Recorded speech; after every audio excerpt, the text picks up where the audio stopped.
What if the one thing everyone thought didn't matter anymore suddenly mattered more than anything else? Not a speech, not a lawsuit, not another headline screaming victim or villain, but a quiet discovery, a silent line on a ledger, a financial shadow no one outside a very small circle was supposed to see. And now, according to whispers rippling through palace corridors and media backchannels alike, that discovery may have triggered the most decisive move the monarchy has made in years.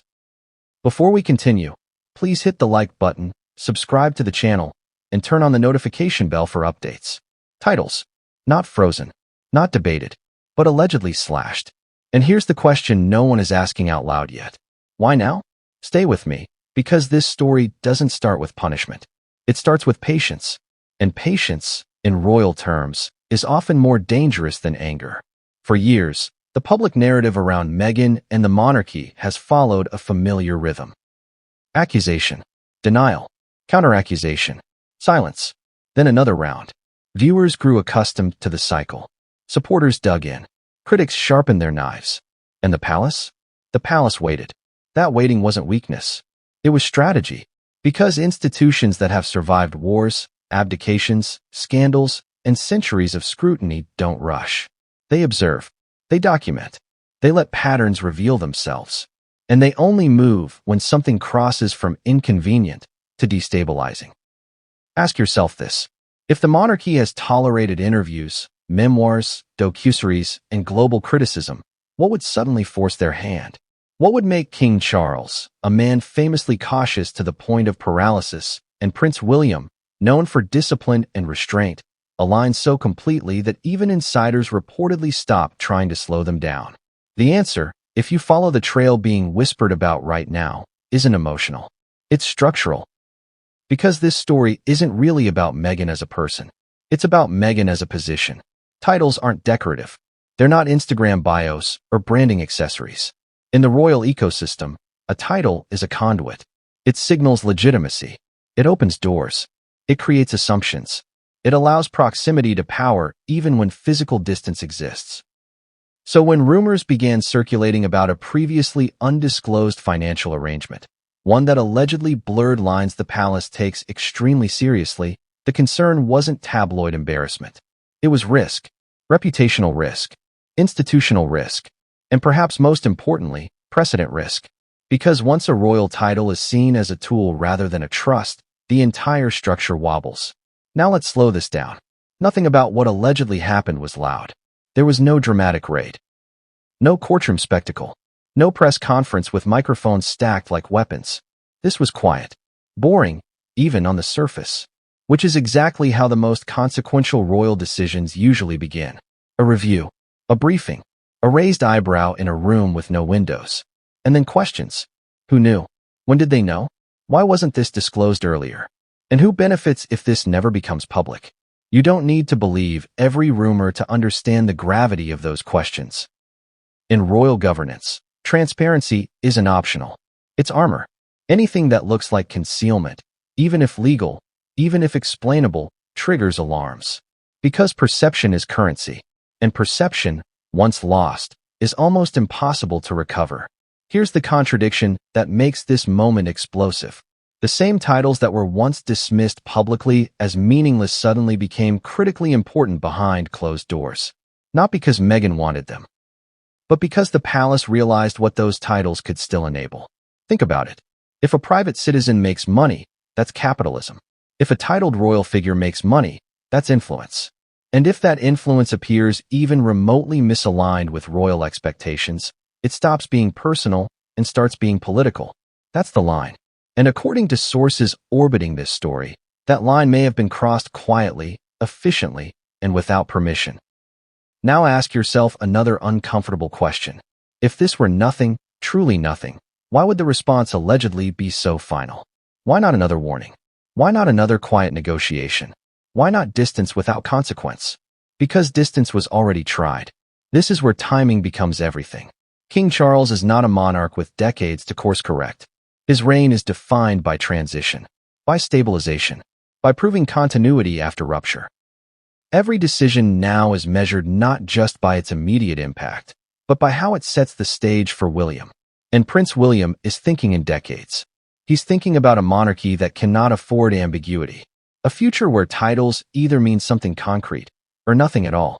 And here's the brutal truth most commentators avoid. If the monarchy does nothing, it teaches future royals that boundaries are flexible. If it acts too harshly, it risks appearing vindictive. But if it acts decisively, quietly, and with institutional justification, it sends a message that outlives any individual. That's why this moment matters. Not because of scandal, not because of sides, but because of what it reveals about how power actually operates when the cameras are off. And before you think this is just another recycled royal drama, consider this. There is a reason the palace rarely confirms anything directly. Silence is not absence. Silence is containment. When something leaks despite that silence, it usually means the internal conversation has already ended. Decisions precede disclosures. Which brings us back to the alleged financial revelation at the center of this storm. Was it illegal? That's not the point. Was it immoral? That's subjective. Was it incompatible with the expectations tied to a royal title? That's the question that reportedly changed everything.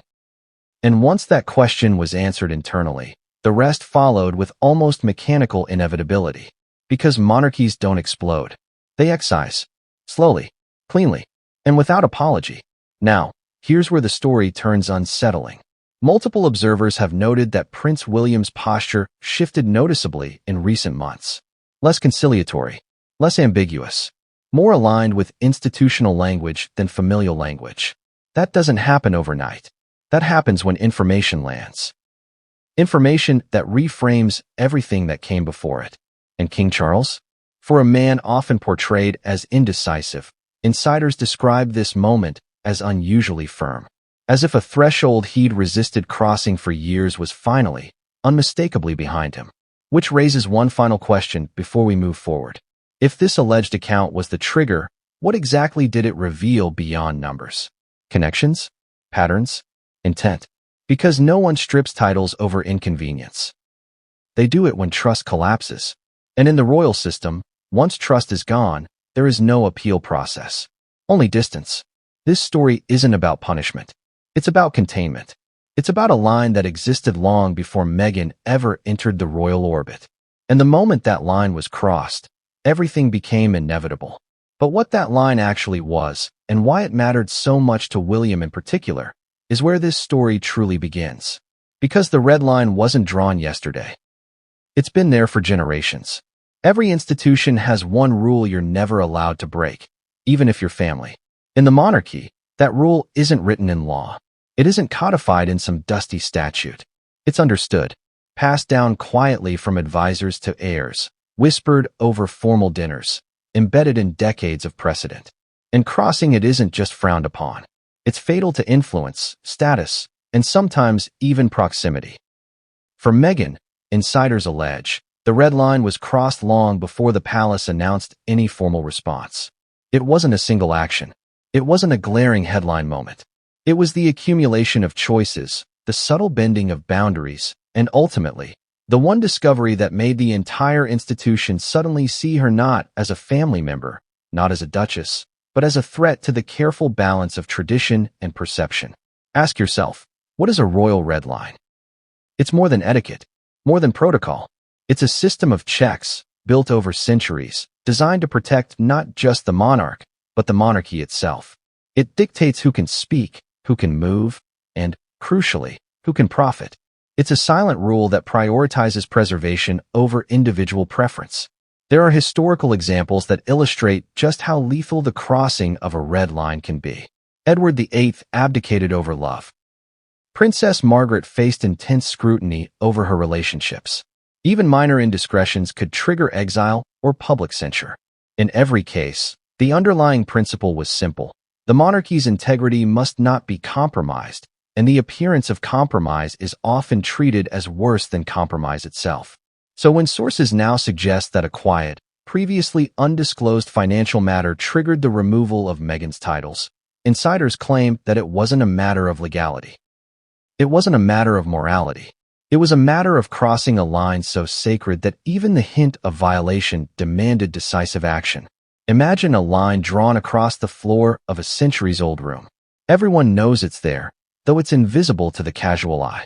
Cross it accidentally, and the reaction is a polite reprimand. Cross it intentionally, and the consequences are swift and severe. According to the whispers circulating among palace correspondents, that line had been crossed, and the act didn't go unnoticed. The specifics of the crossing are murky, partly because the monarchy's strength lies in controlling what is seen and what is not. But the impact is clear. Insiders describe meetings where advisors quietly presented facts to the king and the heir. Words like institutional risk and precedent were reportedly repeated. Discussions that once might have been hypothetical were now urgent. This isn't just about Meghan as a person. It's about Meghan as a position, a node within a complex network of influence. Titles confer access. They grant legitimacy.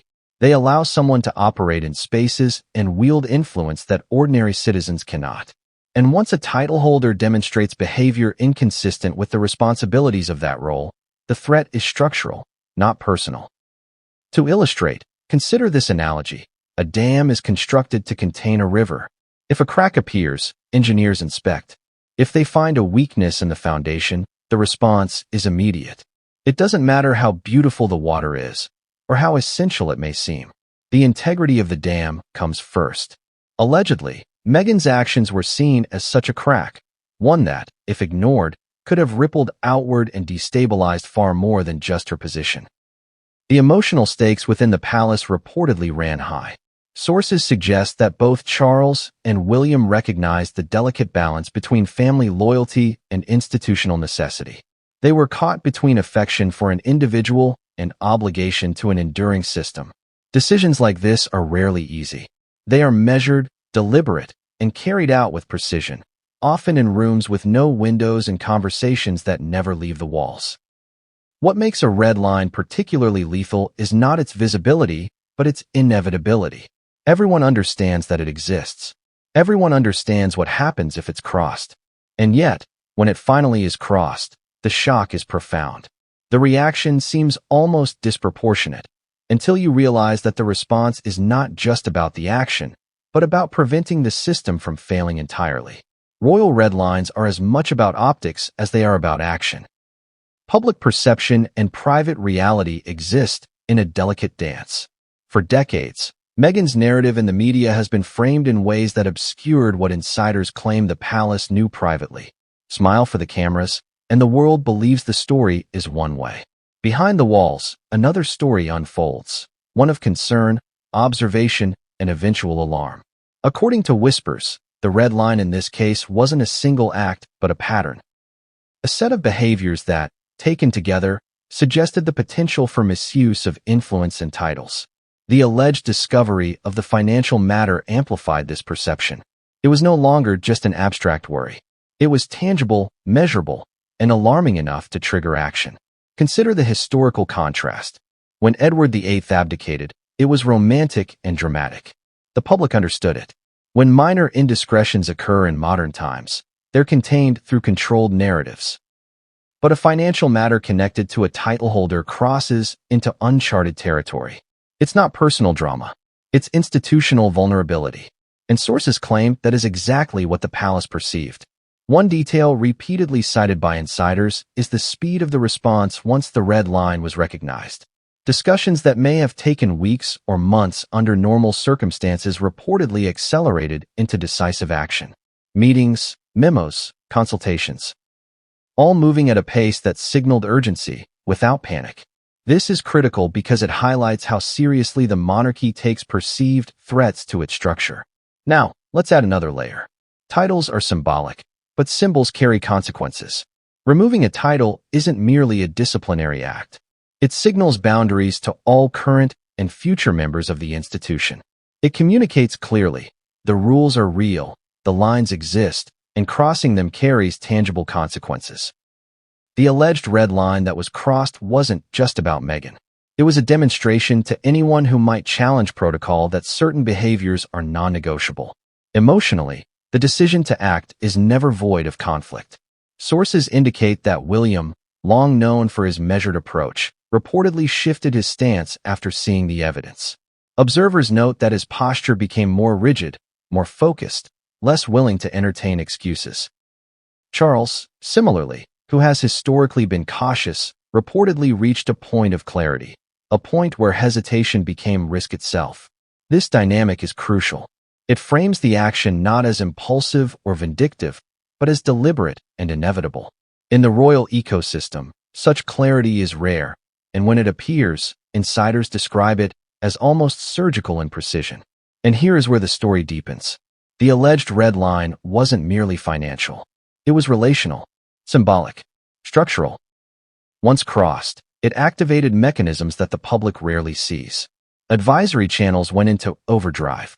Contingency plans were reviewed. Communication strategies were rehearsed. And all of it, according to sources, aimed to contain fallout before it became chaos. The human element in all of this cannot be understated. Family dynamics, loyalty, affection, history, all played roles in complicating what might have been a simple institutional decision. The palace, insiders suggest, had to balance emotion with responsibility, compassion with precedent, and personal history with the relentless pressure of public expectation.